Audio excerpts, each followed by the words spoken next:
Great, great to see everyone. If I haven't met you yet, my name is Lee Becker, and I have the privilege to be the industry chair for the ACT-IAC CX community of interest.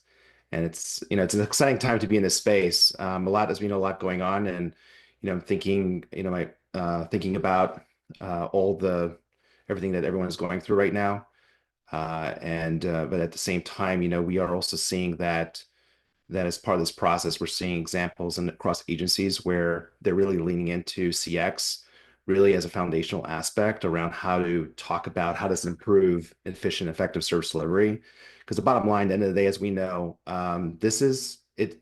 You have to do that you have to understand the people you serve. You have to be able to listen, and you have to be able to make sure, right, they're part of the process. And then, of course, the action aspect, making sure that we're acting on it. As an example, I know SSA, recently there was a spike in phone calls where folks that were trying to complete their claims, their applications, they didn't have a way to complete it. So once they would start it, they would walk away. They had no way to be able to complete it. So they would call the contact center and complain, hey, I can't find a way to complete it. So I don't know if you go on ssa.gov, you go on the website, there's a button right now where it talks about how you could go ahead and complete the application that you started. And what do you know? Calls drop, so it was more efficient, right? Cost savings as a result, just by listening better and then actually adding that button on the website. So this is again, CX it's timeless. This is what we just do. And so really as a COI, really appreciate that the team had Dominic and the entire programming team and the broad leadership is really focused around showcasing how CX is an industry best practice. It's something that, frankly, the reason why in government we really leaned in on it was because it was a way for us to learn from industry and bring that into government. And there's a lot of great examples of agencies that are doing it.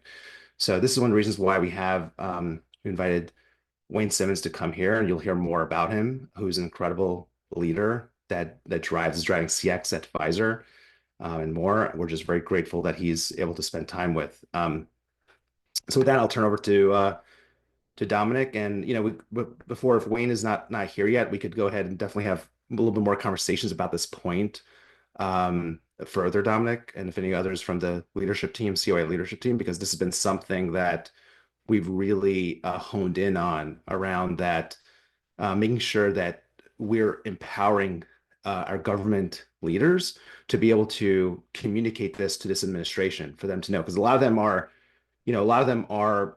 came in from the first Trump administration, they're coming back, but there's also some that are new and may not know how we've been honing in this industry best practice within government. So with that, I'll turn over to Dominic. I see Wayne here as well. Thank you.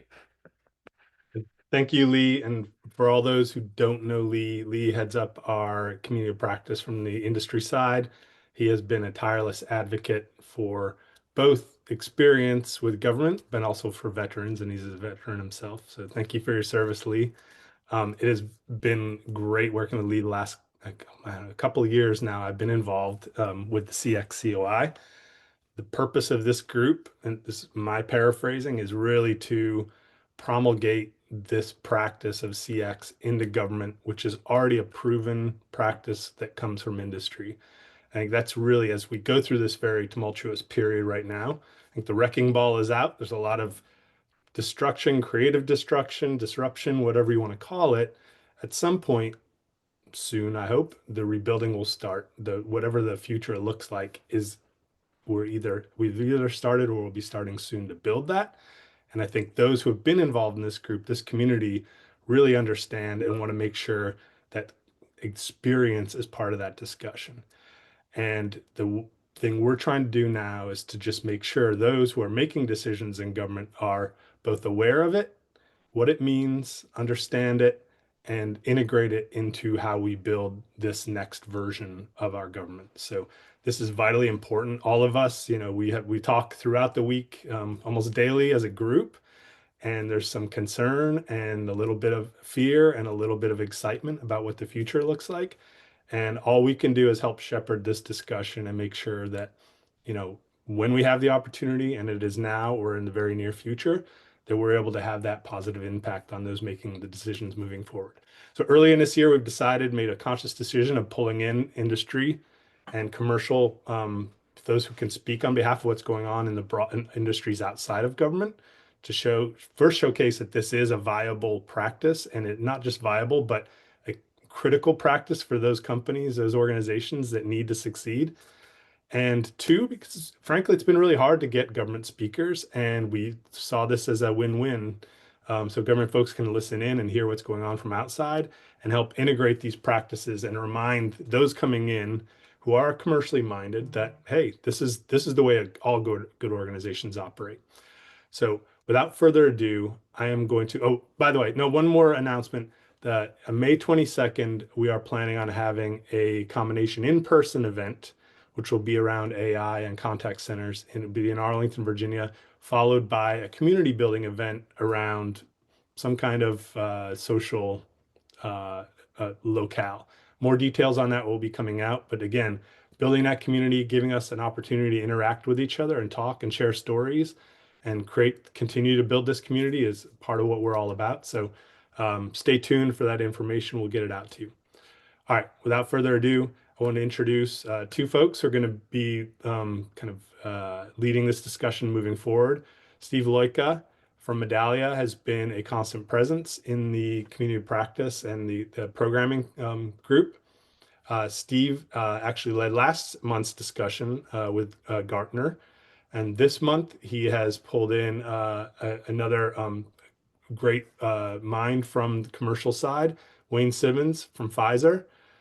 Wayne, and I'm not going to they'll do the introductions, but I just want to really thank you, Wayne, for joining us today, Steve, for setting up yet another great discussion. And for all of those who haven't signed up, please use this opportunity to get on the list. Nancy Delanoche can help you that. So without further ado, take it away, guys. Thank you. Fantastic. Thanks, Dominic. Appreciate it. Yeah, I'm really excited about today's agenda. I think because, as Dominic alluded to, as we all know, regardless of whether you operate in the public or commercial space, CX programs broadly are feeling increased scrutiny and an urgency to deliver tangible business outcomes, right? But in order to do this effectively, programs in every industry really need to start thinking about how they move beyond superficial score tracking, buzzword-driven transformation initiatives, to really understand how they can legitimately inform the efficient and effective delivery of value to the customers they serve. And they need to do this by systematically integrating the customer insight engine with their operational teams, so that they can instill a bias to action as a part of the standard operating procedure that is driven by the customer feedback and the insights that they're generating via their programs. And to that end, and in an effort to highlight, as Dominic said, more commercial best practices as a part of this year's programming, it's my pleasure to introduce Wayne Simmons to the COI today. I've had the pleasure of getting to know and work with Wayne over the last year or two, and he is a true thought leader in the CX space. I know that's said a lot, but Wayne is just that. He currently leads CX within the Office of the Chief Marketing Officer at Pfizer. He is a professor of practice at Michigan State's CX Management Master's Program. And along with his colleague at MSU, Tom DeWitt, he is the author of a recently released book entitled The Customer Excellence Enterprise, and is going to have a lot of great information and insight to share from his work, both at Pfizer and elsewhere. So without further ado, I'm going to turn it to Wayne, and we'll get started. And just so everybody knows, we'll do, please put your questions or any thoughts you have, comments in the chat, and we'll make sure we're monitoring for that, and we'll begin to address those towards the tail end of the presentation. We'll make sure we get to as much as possible. So thank you. Wayne, all yours. All right. Thank you very much. Steve, can you hear me okay? Thumbs up? Absolutely. Coming through clear. All right. All right. Thank you. Well, thank you everyone for joining this call and the opportunity, frankly, to talk about something that I love, which is customer experience. And as a veteran myself, I'm very much aligned to your mission, and I appreciate everything you guys are doing to try and bring these kind of ideas into government. So hopefully this conversation today will give you some perspective on what we're doing out here in the commercial world, and talking about customer experience not as a sort of nice to have, but really something that's urgent and something that's tied into our business. So I'm going to go through a few slides telling the story around CX in the commercial world. And then hopefully the outcome is you can see how flexible the ideas of customer experience are and how they could be tailored to any environment. So that's one of my major themes is there's not one formula for CX. You really have to contort it and inflect it for each environment. So hopefully you'll see that here. And at the end of the day, maybe it'll give some freedom and latitude and creativity to do things that work for your agencies and the government writ large. All right. So let's jump into this. I'd like to start off with a little bit of a context setting, because I think if you're in the CX space, and I think just based on the preamble conversation that I just heard, we all kind of feel this dynamic that I'm showing on the screen. And if you didn't know it, Atlas is a Greek god, and he's actually being punished. This statue is very, it's pretty ubiquitous. It's 75 Rock. This picture here is from the train station in Frankfurt, Germany, but it's a pretty ubiquitous statue. And what it's representing is Atlas being punished by Zeus, and the punishment is carrying the weight of the world on his shoulders. So in this respect, I think it very much aligns to being a CX professional, carrying the weight of customer centricity on our shoulders, while the C-suite board of directors kind of, sit off to the side, wait for things to happen. But I always believe this is like humanity's first CX leader. And because I think we all feel this. And I certainly do in my day-to-day. And again, based on the preamble and what I've just heard, it really is something that's existed in government as well. How do we take this idea and the power of being customer-centric and make it real, in spite of barriers from the C-suite and the board of directors oftentimes. So that's the theme of our game here today. So our objectives. Really trying to do two things with this conversation, and I hope it's a conversation. At the end of this, we have some Q&A and discussion, but reigniting the urgency for being customer-centric and customer-centric ways of working, incorporate that in as an organic part of the business and agency, and then shifting the narrative around CX, again, from nice to have to a must-have, essential part of the business model. To that point, three things that I want to try and get out today. So as my co-author and I looked at the CX space, we kind of did an analysis. It wasn't necessarily a very deep, broad survey or anything, but data gathering. But we identified in my world different dimensions of CX, or different flavors and types of CX. And in the pharma world, what I found was it was very, very heavy in the research and insight space, and also the design space. So we designed a lot of journeys for patients and a lot of journeys for our commercial colleagues as well. But the operational piece, like contact centers and actually interacting with customers, was a lot less represented, and as well as marketing and sales. So those three pieces are kind of what the book was written to fill, that void of operational, marketing, and sales, not necessarily for pharma, but just for large enterprises. And so from that, so principle number one is CX can't be a monolith, right? There's not that one formula that fits every business. And I think if I were to to give my opinion, over the last 10 years, there seemed to be a formula that everyone's trying to apply. And I think now, hopefully, people see and companies see that there's an opportunity to kind of create their own model for CX, which is sort of number two. So in our world, the question becomes, how does CX fit into our language? So I've actually changed the name of the function from customer experience to customer excellence. Words matter. And why I did that is because it fits into our terminology, our language. So we have launch excellence in pharma. So you're launching and commercializing new drugs. So sales excellence and marketing excellence, those are terms that are used in the business, and people are familiar with it. So the question then becomes, how does customer experience fit into that? So customer excellence now is the fourth pillar of our commercial model, and just seems to fit, and people get it in our environment. It may not be the same for your environment, but it works in my environment. And again, just that latitude to kind of fit it into your language and your environment and framework. And the third piece here in the center is really kind of what I mentioned earlier. And I think the theme of what we're all talking about is, how does this become an organic part of our business model and success formula? And what that means is, so when we go to market, and in pharma, the top 50 global pharma companies all have $1 billion or more in revenue. So it's an extraordinarily competitive marketplace. And so what we are trying to do is to make sure that CX is organically integrated to our business model, our value proposition, and how we differentiate ourselves. So that's the objective that we're going to be kind of going to and focusing on today. All right, let's just have a little bit of fun. Everyone loves a good movie, right? So let's jump into this. This is my first attempt at using AI, so forgive me. I spent like hours trying to create a movie poster representing this idea of Northwest Airlines. And if you recall, if you're my demographic, you remember Northwest Airlines was a major carrier, and it went through some very difficult times and ultimately went bankrupt.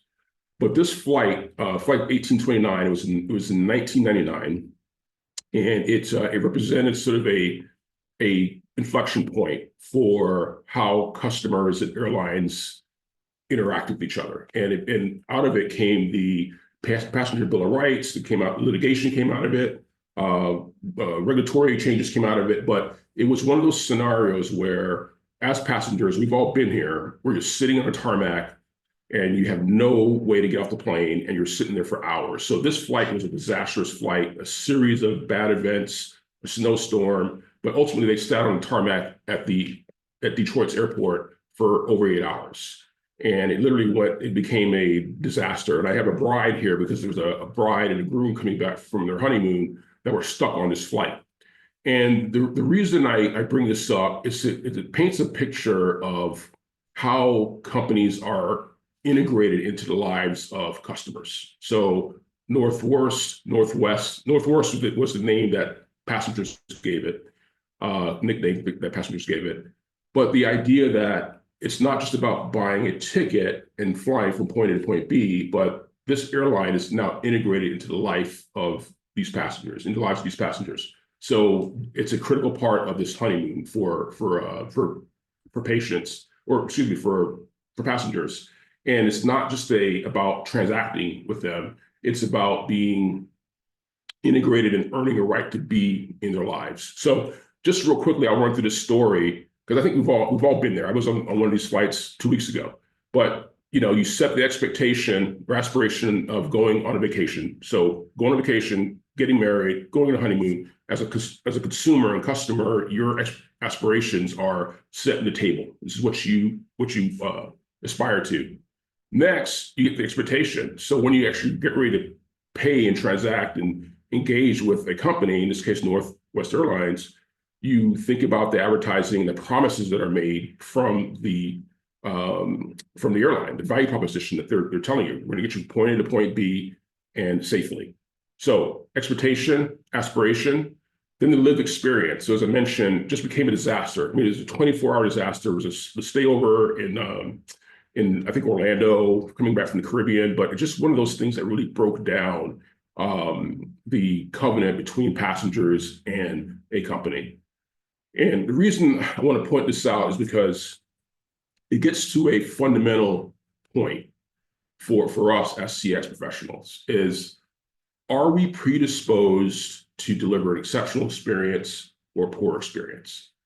And so in this case, once you break it down, and actually a case study was written about this flight, so there's a lot of information about it. But what came out of it was that this situation was predisposed to happen. It was going to happen. There were workflow breakdowns, there were accountability breakdowns, mindset breakdowns. So what it fundamentally says was this airline, now defunct, was set up to deliver a poor experience. And it was inevitable. So as soon as one thing went wrong in the system, which is a snowstorm, everything broke down. And the company's true colors came out, and they now are integrated to the lives of customers and ruining basically the lives and days of 100-some plus passengers. So this is what shows what happens when you don't have customer experience and customer centricity built into your organization. You create systemic and structural breakdowns that really impacts customers. So jumping into it, the question that comes out of this is, and for companies and for government agencies as well, is this question, beyond providing customers the basics of what they want, what they paid for, the point A to point B transportation safely, is there any other obligation for companies to do anything more than that? Worrying about how customers are being treated. So that question is really what centers the CX profession.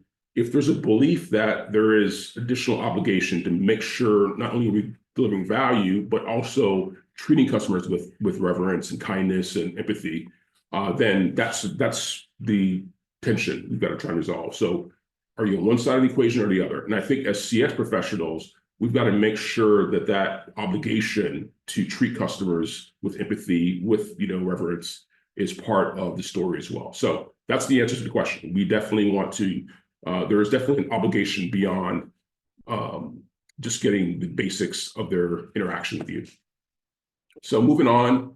So I use this terminology quite a bit because I know it comes from the government environment, but it really fits my world as well. But we live in a very, very VUCA world. And so coming from that point of view, looking at the market landscape, what we're seeing is this real shift happening from the tangible to intangible value exchange.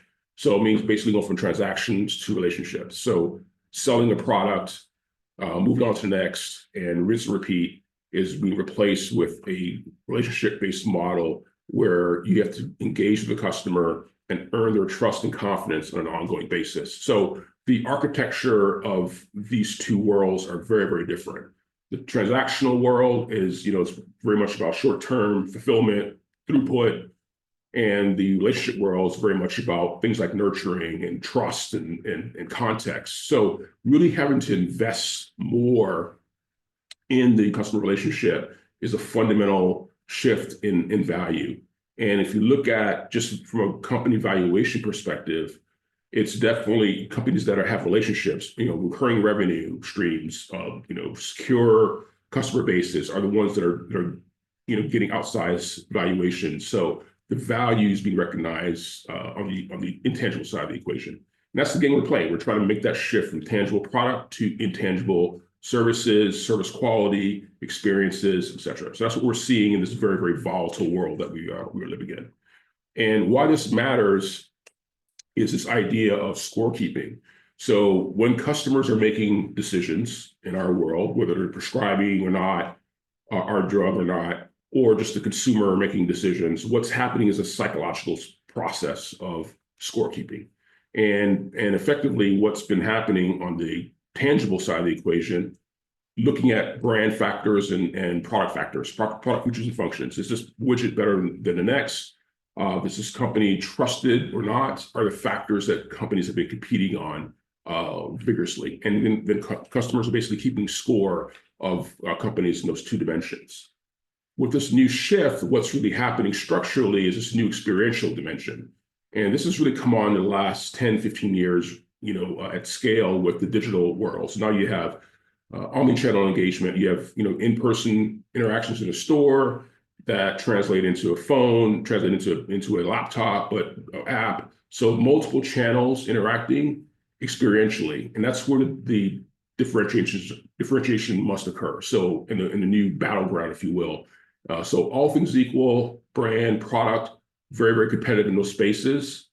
Experience is where we as companies can differentiate and what customers are evaluating us on when they're making, why pay, why stay decisions. So the stakes are pretty high when it comes to experience and fundamentally how customers are making decisions. And that's really one of the propositions for what we're trying to do.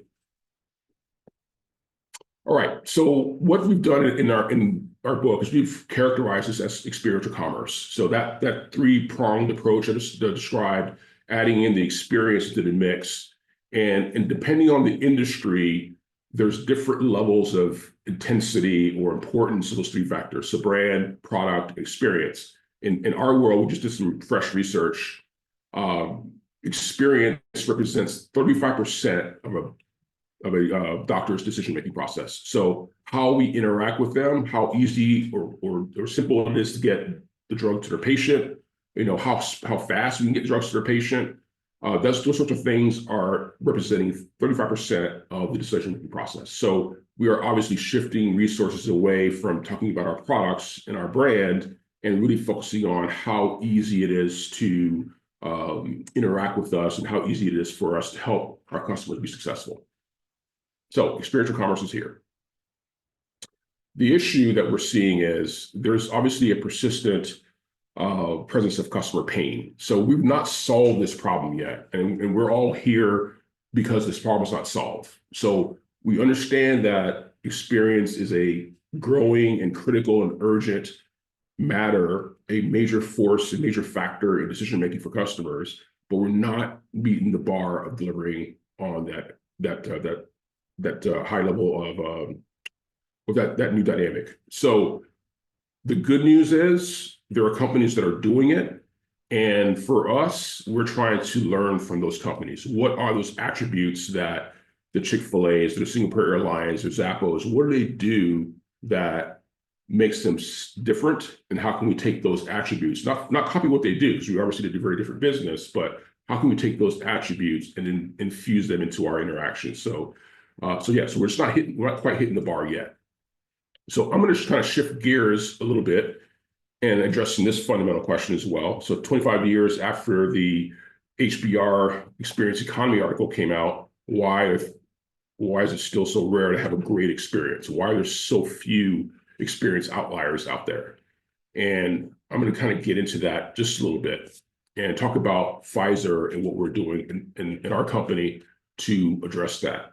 And our belief is that companies are simply are going to market in the wrong way. And this formula is my simple, liberal arts major math formula. But 3 dimensions of business, product, brand, experience is better than product and brand. And what I'm trying to say here is that the new success formula requires us to fundamentally change our business model, how we go to market, by adding in the experience dimension to it, rather than just product and brand. And that's kind of how I lay it out here. So this new go-to-market model going from 2D, product and brand, to three dimensions. This focusing on this new dimension and almost as equal partners to brand and product. So think about all the investment that companies like ours make in advertising and marketing, all the massive investment we make in product and features and functions, making sure we're safe and efficacious in our different therapeutic areas, but also now investing in the third leg, which is the experiential factors. So this is our new go-to-market model for our new success formula, frankly. And when we talk about looking at these outliers and what they do, what we found was the idea of being a customer-centric organization is not something you can do on the surface. You can't run a survey. You can't just make proclamations about it. What we found that it's in the DNA of the organization. So if you look at these 4, Ritz-Carlton, Southwest, Amazon, Chick-fil-A, they always come up as the outliers when it comes to experience. And every one of them in their origin stories has a very specific elements from the top founder and CEO about how important the customer is to their business. So this is the thing that we've got to find and embed with our organizations. How do we get at the DNA level, get that conviction that the customer is critical to the business so we can replicate what these outliers do? So the theory and our belief and how we're operationalizing this is through these 4 dimensions. So we're looking at leadership DNA, operational, organizational, and commercial. And all 4 of those areas, this is the essence of our customer experience strategy.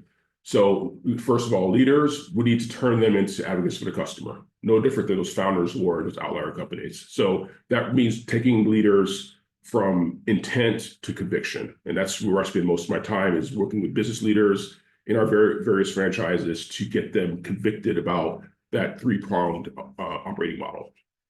Next, organizationally, trying to get customer experience as a shared objective across the board. Everyone from our field reps out in the hinterlands to our marketers, to our digital designers creating websites, but really making it an organizational construct where we're all engaged and have a specific role in delivering that experience.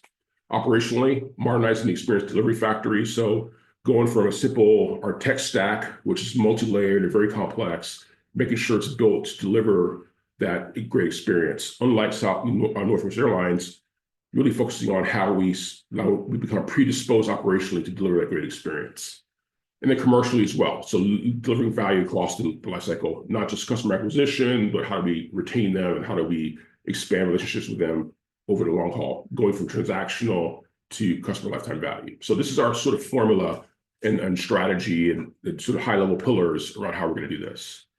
So I'm going to jump in quickly to see timing-wise. Next 5 minutes, just run through just 5 examples of how we're doing some of these structural systemic improvements to our business and how it shows up in a unique way for us. So again, customer experience management as a discipline should look different in every company. And here are some elements that are part of our story. So just quickly, going from functional, superficial to structural and systemic is the game plan we're trying to get to. 5 different ways we're doing that. And then I'll open up for questions and conversation. So first thing, reimagine the customer context. So there's always this assumption that you understand and know your customer, but when you really think about it, do you really know your customer? So we know, in this case, Dr. Roswell, as a cardiologist, we know everything about her. We study her, we have data on her, we know all of her patterns. We have her identified. There's a code that identifies physicians when they prescribe. So we know a lot about her in her capacity as a cardiologist and a doctor. But what we've had to do is to reframe her as also a consumer and things that are outside of her professional capacity. So looking at the brands that she may love, and again, what are the attributes of those brands that we can then take and then apply to our interactions with Dr. Roswell as well. So reframing the customer as more than just our target or a person that in a spreadsheet or a CRM, but a person that's also a consumer that has consumer expectations. So that's just step 1. Next, restructure our commercial model. So the folks on the line that are in private companies, the one thing we all have in common is the use of this funnel. We all love the funnel. We're obsessed with the acquisition funnel, and it's pervasive. So we can have a conversation about the funnel in any company, and it's sort of a common language around how we approach the commercial parts of our business, taking demand at the top, turning it into purchase. But if you look at the right side of the equation there, this image, you built all this technology and work and processes around this funnel. But at the end of it, once the purchase is made, it kind of goes into a black hole. Like what happens to the customer after the purchase is sort of this mystery. And I think that's where we start getting ourselves in trouble, is that we don't think about post-purchase institutionally. So what we're trying to do is go from what we call the funnel to flywheel, going from a funnel strategy, focusing on acquisition, to then migrating to the bow tie, which is acquisition and retention, which I think is kind of where we are now, is like in making that shift from acquisition to now retention. How do we retain the customers that we've already acquired? Then finally, the end evolution is the flywheel, getting into acquisition, retention, and expansion. And this is meaningful because it really puts context around voice of the customer. This whole thing is driven by the voice of the customer and understanding the customer as they evolve. So the flywheel energy comes from voice of the customer. All right, moving on quickly to measurement. When I first got to Pfizer a couple of years ago, it was a measurement. Measurement was we measured everything, and we're an evidence-based industry, so it made a lot of sense. So we had metrics everywhere. But there were metrics to nowhere. They weren't linked together into a hierarchy that made sense, that drove the business in meaningful ways. So you could see causation between actions and outcomes. So what the right side of the equation, where we are now, we're building or have built, is what I call our new measurement stack. At the very bottom is what I'm most proud of, because those are the metrics we call the bespoke metrics. We are creating specific metrics for individual journeys. So how we prescribe, how patients get tested, every drug, every indication has sort of a very different journey when it comes to interacting with healthcare professionals and getting tested and things of that nature. So what are the drivers of those journeys, and how can we measure them? Then how can we inflect them to improve the outcome for the HCP, for the patient, and then from a business standpoint for us? So building a logical stack of causation and cascading it throughout the business is kind of where we are now. Moving forward, just quickly two more. Voice of the customer. One of the dynamics in our business is, doctors, time is money for doctors. They're very, very busy. So having them fill out surveys, it has been very problematic. So what we've done is created an alternative strategy around voice of the customer. So we use a third-party data for that. That's very pharma specific, but we have voice of the customer coming in from that data source. Voice of the marketer. Our marketers, we have thousands of marketers marketing different brands, and they also see things. And the thing that I'm most proud of is voice of the field force. So our field reps that are out there, they're also interacting directly with physicians. And they see things. So we're engaging with them and asking them what's going on, and they become sort of a proxy for voice of the customer out in the field. And of course, all this is being aggregated and making, we call it AI sense making, but what are the patterns? What are we seeing in all this data? What's the story be told with using AI assistance for that purpose? So just kind of restructuring of voice of the customer for our purposes. And then fifth and finally, what we're doing is we're creating a new skill set. So in our commercial organization, we have marketers that have a classic marketing background. They have a wrapper, what I call a wrapper for digital marketing skill sets. And what we're doing is adding a customer experience skill set wrapper, and then a customer excellence wrapper, which is customer care, customer service, alignment, culture. So creating a multi-dimensional commercial marketer, a customer-centric marketer that has the customer built into their core rather than just campaigns built into their core. So that's another sort of human capital thing we're doing within the business. And finally, I'll let this build out, but I'm done. Is this idea of a value model, and this will build out really quickly, but what we're trying to get across to the business, rather than talking about ROI as this sort of a end game for us, we're talking about how we drive value with customer experience. And if you look at this picture, there's significant investment going on up front, customer acquisition. We've got to get to a break-even point before we can even make a dollar of profit. So what we're positioning customer experience and related adjacent fields is to the right side of this equation. We own retention and expansion and lifetime value. And without us, that doesn't happen. And then what ends up happening is not only do you not hit your break-even point, you may actually lose customers and have to reacquire them. And reacquiring a customer is 10x more costly than acquiring a customer. So we're telling a value story rather than a ROI number that really has no meaning or context. And we're able to kind of build more alignment and resonance with the business through this value model. So it's actually a financial model we built out and can model this out for our business. So just real quick, I'll stop there and open up for questions. Steve, you're the MC. Happy to answer any questions or fill any gaps. Kind of went pretty quickly there, but hopefully it gives you a sense of what we're doing and looking at customer experience in a very, very unique way for our business.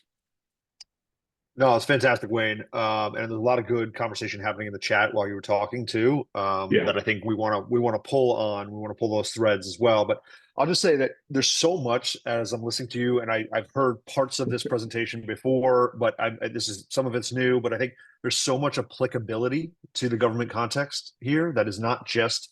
And this is why we're having these conversations, right? We're bringing in commercial best practices because we know that there is applicability and there's things that we need to be pulling into the conversations we're having, the discussions we're having about why we need to have urgency around these efforts. And so one of the things I wanted to talk about, I have a couple things, and then I want to get to the chat questions. And in a moment, anybody who wants to come off mute and on the microphone and ask the question directly to Wayne, that's great as well.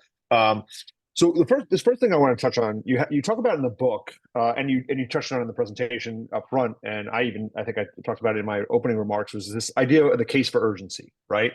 And you talk about in the book the challenges of legacy mindsets, systems, structures. You touched on it in the presentation. What are some things that you've seen to begin to overcome those legacy mindsets, the structures? How do we move past that? How do we create that urgency and convince folks that this is the right thing to do right now, and that it will have tangible benefits to the organization, to the customers that we serve? What are some best practices that you've seen in overcoming some of those challenges? Yeah, so I would answer that by saying it all starts and ends with leadership conviction. So that's where you have to start. You've got to get to that place that tackle that very, very difficult challenge of getting conviction out of leaders. And what I've done is I don't move on any of these initiatives until we have that conviction. And the case for urgency is built around three elements. One is, of course, the financial element.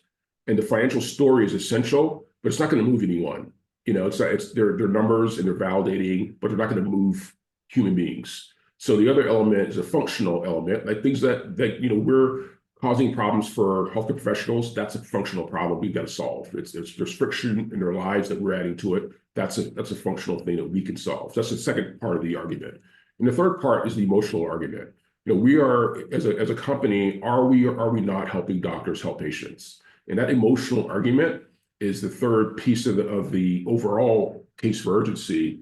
And each of those arguments resonate with different people. So CFO wants the financial story. The CEO probably wants the emotional story. He wants to know how are we impacting our customer base. So to answer your question, the one thing that I always say is don't move off, start until you get that conviction, and use those three arguments to address that and get that going and get alignment around that first.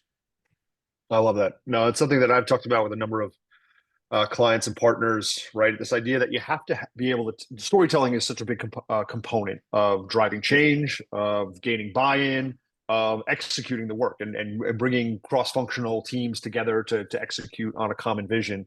And I think you need to have those multiple stories, right? Your audience Totally. is the first rule of good storytelling, right? So different audiences are going to need a different level of detail. They're going to need a different compelling message. And so I think building out multiple stories about the value that your teams can deliver to the organization is absolutely crucial to doing this well and getting that buy-in that you need. I have a few other thoughts, but I want to turn it to I don't want to monopolize here, and I want to turn it to the folks on the line here. If anyone, I'm going to go back through. I was capturing some of the stuff in the chat here, but if anyone wants to come off mute and ask Wayne a question directly, let's start there, and then we'll get to some of these questions in the chat as well.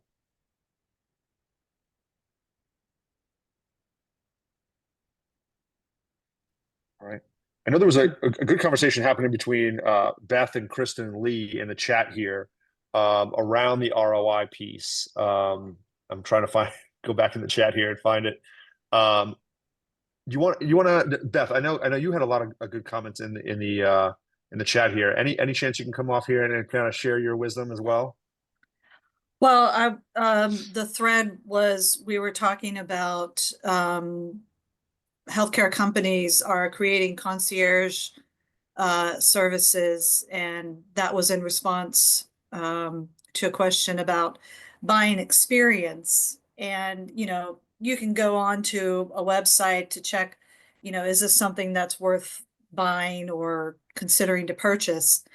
And bots can leave fake comments, which leads to mistrust. And then there's this whole other layer on top of that you have to find a third-party service that helps you figure out which are the fake comments and what are real. And when people do leave real comments, for example, because they could win a prize or something like that. So it really just leads to mistrust.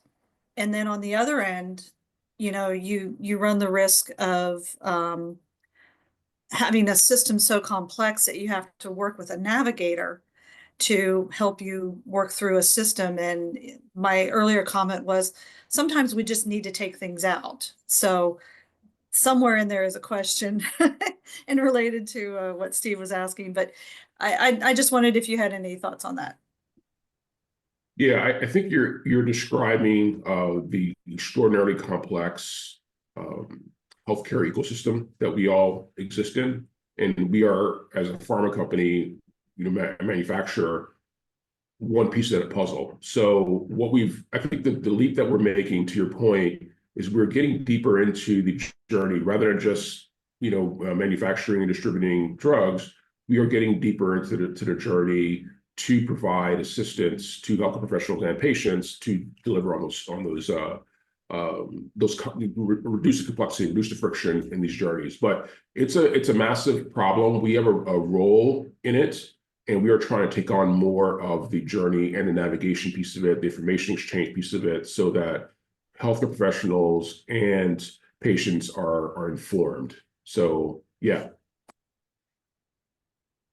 Kirsten, did you want to add to that? Yeah, because Beth brought up a really good point of like, buying the trust, and really where's the return of investment. And what I mean by that is, at what point do you throw so much money at fixing a problem that you need to consider rebranding? A good example is 3M and the forever chemicals.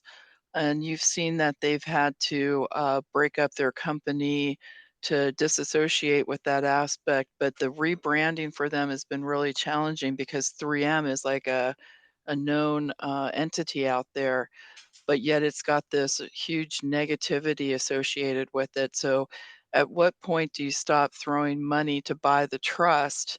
Like, where's the fine line and cutoff where you need to look at, well, maybe we just need to rebrand. So I was wondering if you had any insight on that. What I would say is that our mission is to help patients. Our mission, our mechanism to do that is to help doctors help patients, and I think we're investing and doubling down on that dynamic. And when we have a question from Michelle here around accountability measures for senior leaders and down the line, and how do you put those in? What do they look like? How do you gain that participation but ensure there's some accountability to the commitments that they make? Yeah, so Steve, I think this ties back to the metrics hierarchy that I mentioned. So our senior leaders, we had a net promoter score objective that was set a couple years ago, but we dismantled that regime, and they have their business OKRs they've got to hit. So if they're in sales, they're in manufacturing, they're in marketing, they have business OKRs to hit. And then what we've done is tied our CX metrics up to those. So, for example, I don't have a sales initiative or CX initiative going on. I have sales enablement initiatives going on. And my measure of success is whether or not our field force hits their sales targets. And I'm tied into that regime. So the measurement thing is always going to be challenging, but I think that driving causation and linking it to business OKRs upfront is a much better solution than trying to bolt on an ROI narrative after the fact. Yeah, no, I love that. And I think it ties nicely to for folks that were able to make last month with Judy Weeder from Forrester on the ROI conversation. I mean, that's just it, right? You need to be able to tie to the things that matter to the business, to leadership, and align those metrics, because that's ultimately what we're in the business of doing, right? Is to drive more efficient and effective outcomes for the organization and for our customers. And so if we can't speak to how we're contributing to that as CX professionals, then we have a challenge in front of us. And so let's see. So curious to hear about Wayne's role at Pfizer. What are your top experience issues you're trying to solve right now? And that you can either control or that you can at least influence the narrative on. Especially interested in the impact of drug prices and generics on customer experience. Yeah, so I won't discuss drug prices or anything of that nature. I'll discuss customer experience. So within the customer experience arena, if you think about any business, our business included, we have a field force out there interacting with HCPs every day, and they build relationships with these folks. They know them. And so we have thousands. So the question then becomes, what are those interactions like? Are they Pfizer branded experiences? Do you know you've met the Pfizer rep or the other pharma company sitting out in the hallway waiting to talk to the doctor? So how do we my biggest challenge is removing variability of those experiences and making sure that they are Pfizer branded experiences and making sure they're valuable for the HCP. And so designing out ideal interactions and then training it, institutionalizing it, measuring for it, et cetera. So that's what we're doing. Think about the Apple Store, the Genius Bar. It's a branded experience for Apple. We want a very similar experience with our face-to-face. That makes me think of, and Andrew, I see your hand raised. I'm going to get you in just 1 second. It makes me just think of another second question that Michelle had earlier around the types of training. And you touched on this in this presentation and the previous presentation that I saw about the type of professional you're trying to build, the wrapper you're trying to add to different archetypes that exist today. what are some of the types of training or the content and the messaging that you've seen resonate most, and how does that vary by role? Yeah, so there's a functional piece to the training that is just knowledge exchange, so building out skills for marketers around journey, looking at journeys rather than campaigns, and that's a very defined sort of learning path. The thing that I think has been most effective is once we define the core attributes and principles we want in our experiences, whether they're a marketing campaign or whether it's a field rep visit or a medical congress where a bunch of doctors are together in a room, it's about how do you train those very attributes and build it into the business. So we're training the ideal experience with our folks, and that's been the most, I think, decisive and impactful part of the training beyond the basic knowledge transfer of new skill sets. Yeah, that makes a lot of sense. And I think, a lot of times we talk about change management, and I like to, distinguish between the sort of the technical change of adopting new ways of working, tools and technologies and things like that. There's that adaptive change, the mindset shift that has to happen, the sort of broadening of the perspective of what we're here to do, how I work with my colleagues upstream, downstream. I think that's one of the things that resonated with me too, is that is completely applicable in the government context, is that whether you're a program team, an operational team, the CX team, or what have you, you often don't own the entire experience. You don't own the entire journey. You have to work within your organization, and oftentimes have to work with other agencies to deliver on the whole value or outcome or aspiration, as you called it, that the customer is seeking. And so I think that broadening the aperture of the perspective of folks as to we're not just focused on the transactional touch point, but the broader journey and the broader value that the individual is seeking. And I think that sort of perspective is so important. Andrew, did you still have your hand up? Do you want to ask your question? Do we lose Andrew? She might have had the jump. Okay. No, I'm here. I'm just trying to get the tech working. Hold on, no problem. I was just trying to get the tech working. Got a new iPad. Trying to get this working. Let's see if it works. Okay, here we go. Hello, everyone. Hello. So this is just very engaging. I do have a question. So my name is Andrea Jones. I'm actually a government employee, and one of the things that resonated with me is when you were saying that you are connecting to those doctors that make prescriptions and things of that nature.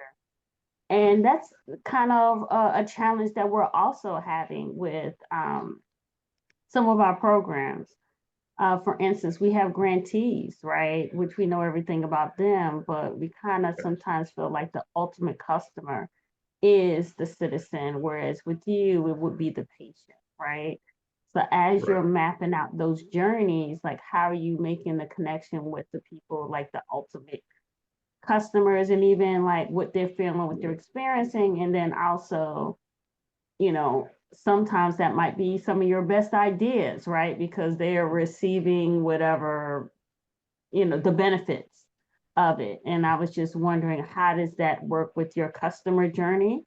Because sometimes it could be the doctor, the grantee pushing it, but it could be like the end customer saying, hey, I want more of this, right? Because of the experience. Yeah. So I was just curious about kind of that journey, how you're doing that. Yeah, it's a very, very good question. Very good question. And I think what we've done from a customer experience perspective is really rationalize the customer environment to the extent we can. Get a lot of players in our environment, payers, providers, lots of different moving parts, distributors, parts and pieces, pharmacies. So my goal and my focus is helping physicians help patients. The company broadly helps patients with therapies. We know everything about patients down to the molecular level, and we study them and we work with them over clinical trials to deliver solutions for them writ large. So but for us, from a commercial standpoint, our decision is to help HCPs, help professionals, help patients. And the next extent to which we can enable them, equip them, that's going to help the patient in the end. So because patients don't come to us, they don't call us, they interact with their health professional, and we want to make sure they're equipped and enabled to the best of our ability.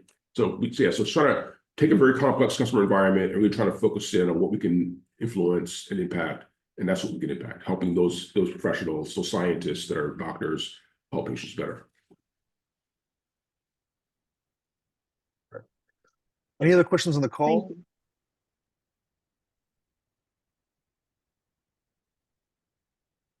Michelle, I think I saw you come off. Yeah, for some Oh, reason yeah. I don't have the hand raising thing. So No I really worries. liked the voice of the chart on the generating a 360-degree view where you have voice of customer, voice of marketer, voice of field. So we have field reps who go knock on doors to ask surveys of folks, and I've always been a fan of, and they take notes, but they've not really been mined, for information, and it's more about why people are refusing, but not about the whole experience of that app door. What have you done to both capture the information, both from the training of the rep, as well as the technology, and then I think you did say that you were using machine learning or some sort of AI on the end to help, gather that into meaningful, chunks of information. But can you describe that process and what you put in place? Yeah, very, very similar, I would imagine, to your setup, having folks out in the field and they're interacting with end customers. So we basically built a survey instrument with those folks. We co-designed it, and we deploy it out to them directly through our tech platform, which happens to be Medallia. But so we get that survey information back and we process it, like you would any other survey. We use the text analytics piece of it on the voice side, but we're using that as a primary source of data from the front line. But the key was co-designing it around their journeys and their interactions, and not asking questions we want to ask them, but asking questions that help make their job better and remove friction out of the interaction with the HCP. Does the survey to the reps, not to the doctors or that they're interacting with? It's to the reps. Okay. Yeah. And is it done at the end of it when they close out every transaction and they're writing up? Is that when that survey comes up? Yeah, we do have a transactional survey as well, but this is more of a ongoing relational survey that we are going out. So it's not per transaction. We have a per transaction survey coming out to HCPs directly, but the response rates are much lower. It adds color, but it doesn't add a whole lot of data points. I'm glad you asked that question, though, Michelle. And Wayne, I know it's something you and I talk about quite regularly, but the field force and the customer-facing colleagues, and trying to learn as much as you can from them, through them. I think, oftentimes and I'm so excited that we have a working group that exists that Eris and Andrea actually are running. That's a part of this larger COI, but that's focused on the employee and the employee experience and the workforce. Because I think when we talk about that, too often it's viewed as the HR kind of warm and fuzzy employee experience, and not the employee enablement experience. Do they have the insights, the technologies, the tools, the positioning, the training, the skill sets to service the customer in the way that the customer has set that expectation, or we've set the expectation for the employee, and being able to draw insights as to what the customer needs from those that are closest to those customers is invaluable. And so I think I love that this has been a part of the conversation today. And I don't know if you just want to say a few more words about that, Wayne, about how important you guys have made that to really meeting the customer's expectation and need, but doing it through engaging your own people. Yeah, I mean, so in those interactions with our customer-facing colleagues and HCPs out in the field, there's two parties in those interactions, right? And we're getting data back from one of them and not intruding on the lives of the other one. So it works out well from a business model standpoint. And obviously, the response rates are substantially higher because our folks are more engaged and more than willing to provide feedback on what we can do better as a company. So it just works. It uses the same mechanisms as you used before, but it just works, and it's more relevant to the way things are today. Right. I know we're at time. Are there any last questions that we want to get out to Wayne? And I want to be respectful of your time as well, Wayne. Thanks, Steve. Okay. If there's nothing else, I want to thank you, Wayne, for making the time and delivering this tremendous presentation. As I said, I think there's just such applicability in the to everything you've spoken about in a government context. And that's why we're focused on bringing those commercial best practices into this conversation with this audience. And so I want to thank you for that. And I think you've given me a lot of stuff to think about. I think there's connection to a lot of things that we've talked about in this group already, and we'll continue to carry through the remainder of the year. Lee, did you want to say any final words before we sign off? Thanks, sir. Absolutely. Well, again, thank you, Wayne. Thank you all for joining. Yeah, my pleasure. Thank you all. And we'll talk soon, and we'll talk next month to this group. Take care, everyone. Have a great Friday. Bye-bye.